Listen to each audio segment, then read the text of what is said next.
Corpus Christi in 1942, and then I went to Norfolk, Virginia. Then the squadron formed in DeLand, Florida, and we went to South America, covered convoys, and we came back, went to Whidbey Island, and went to Attu on 1 October 1944, came back from Attu in 1945, got into Seattle on August the 6th, 1945, and from there on, why, been ever since, confused. But we're utterly confused. So other than that, everything's under control. So when did you come to Alaska? I came to Alaska on June the 6th, 1951, just to work for the summer. And they gave me a ticket up, but they said they'd give me a ticket out.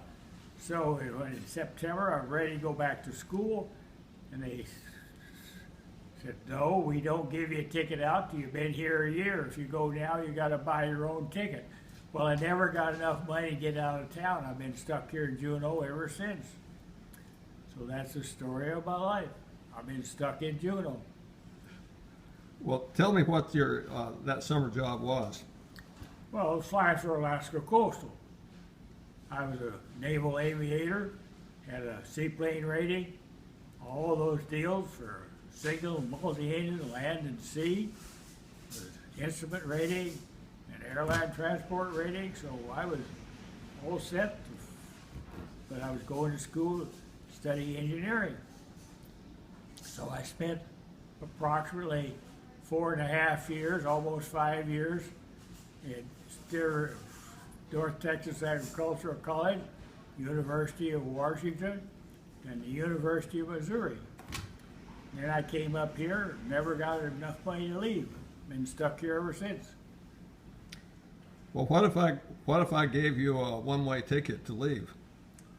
Well, I couldn't move now. I've got everything in the basement. I haven't thrown anything out yet. Oh, well, we moved into the house in 1964, and we haven't thrown anything out yet. In fact, we have to go out to turn around to come back in because we can't turn around in the house. Tell me about the cars out front. What now? Your cars. My cars? Yeah. Well, I first saw the Volkswagen microbus in 1954, and I wanted to be a Volkswagen dealer, and I became an automobile dealer in 1955 and started selling new cars. And I sold Volkswagens, then I sold Peugeots and Renaults and American Motors, and then finally, more or less the Japanese version of Dawson, and then finally, when they came out with the four-wheel drive Subaru, I became a Subaru dealer. And we sold out the Subaru dealer in 1950, well, anyway, we sold it out to where it is now. Mm-hmm. So that's the size of my side. And so you still got one of each one in your yard?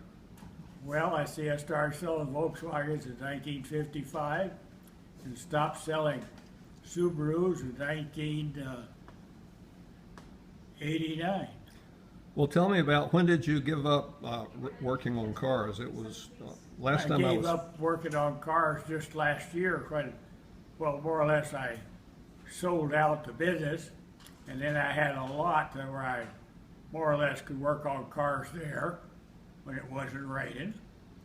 And then finally I got to the point where getting down and getting up and getting around about was a bit difficult, and so I quit working on cars. That was just last year. So the net result is I have lots of cars that you could hardly give away. In other words, if you give them $100, they'll take the car away. So everybody wants more money. You know the old story, faster horses, younger women, older whiskey, and more money. And how are you doing on that list? What now? I said, how well are you doing on that list that you just gave? Well, Bruce lost his job with the school system. And I don't know if he made his application for his unemployment insurance or not, but I've been helping Bruce buy groceries to feed the family, so to speak. Mm-hmm. And that's the size of it. We got more cars than we know, well, we have to move them from time to time because the city gets kind of antisocial if you don't move your junk cars. They all run good.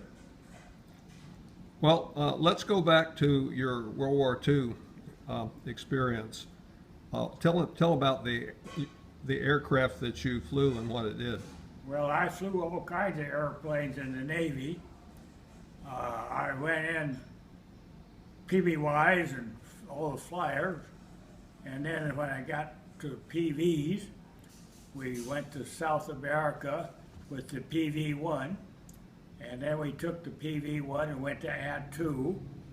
We used to go over and attack the Northern Kuril Islands, and then came back, and after I got out of the squadron, we started moving airplanes from the west coast to Clinton, Oklahoma to junk them out, or from Clinton, or anyway, we moved all kinds of airplanes, single engine, multi-engine, most or less were taking them to blimp bases, airplane big hangars for the blimps. Well, tell me about the actual runs that you made to as part of your assignment there on Attu. Well, Ad 2, we used to go over and shoot up the canneries and the strafe the airports and stuff like this. So the last time I was over there, I shot up the radar station, and then on the way back, while I was chased or followed or slowly, a single-engine Japanese fighter was able to get ahead of us to turn and make a head-on run, and as he made the turn to make the head-on run, we turned into him, so we shot at him as he went by. We were getting closer to that too all the time, and he was getting further away from home. So anyway, that was the story of Attu. Other than going up and down the Kamchatka Peninsula, we flew over around a volcanic eruption, volcano that was blowing smoke out. And as we came back down to get on course, I saw these men on the beach, and I asked the fellas in the back if you saw the fellas on the beach, and somebody back there says, "Hell yes, they're shooting at us now." So I got shot at with the Germans, the Japs, and the Russians. So that's the story of my life. Oh my goodness. Did you shoot back at any of those? Well, I shot back at the Jap as he went by, but whether the boy was in the turret was leading him enough or not, we don't know. But anyway, we didn't get, I was always number 4 man in our contingent, and the number 3 man would get shot up, and number 4 man didn't get any hits at all. So Why was that? I don't know, but they were all aiming at number 3 man, and they went out, bailed out over Paramashiro, there in the Kamchatka Peninsula. But anyway, that's the story of but then I ended up in Seattle with Fleet Air Wing 4, flying the DC-4. And Navy designation was R4D. So that's the story of my life in the Navy. So anyway, it was, keep you busy, doing something. Tell me about your Grumman aircraft that you... Oh, the Grumman American? Yeah. Well, I more or less used it to fly to Oshkosh in 1980 and flew it until the engine quit on the way to Skagway, and I landed on the beach on the north side of the island up there. So that when I landed it on the beach, well, I kind of wiped out the airplane, so I sold it, shipped it south and sold it. But that was a story. You know, my friend Matt Fiddix has a grubbing or a pipe. Oh, anyway, he has a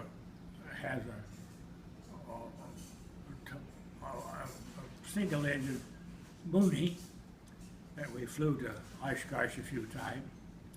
But well, anyway, we're no longer too old to fly, so to speak.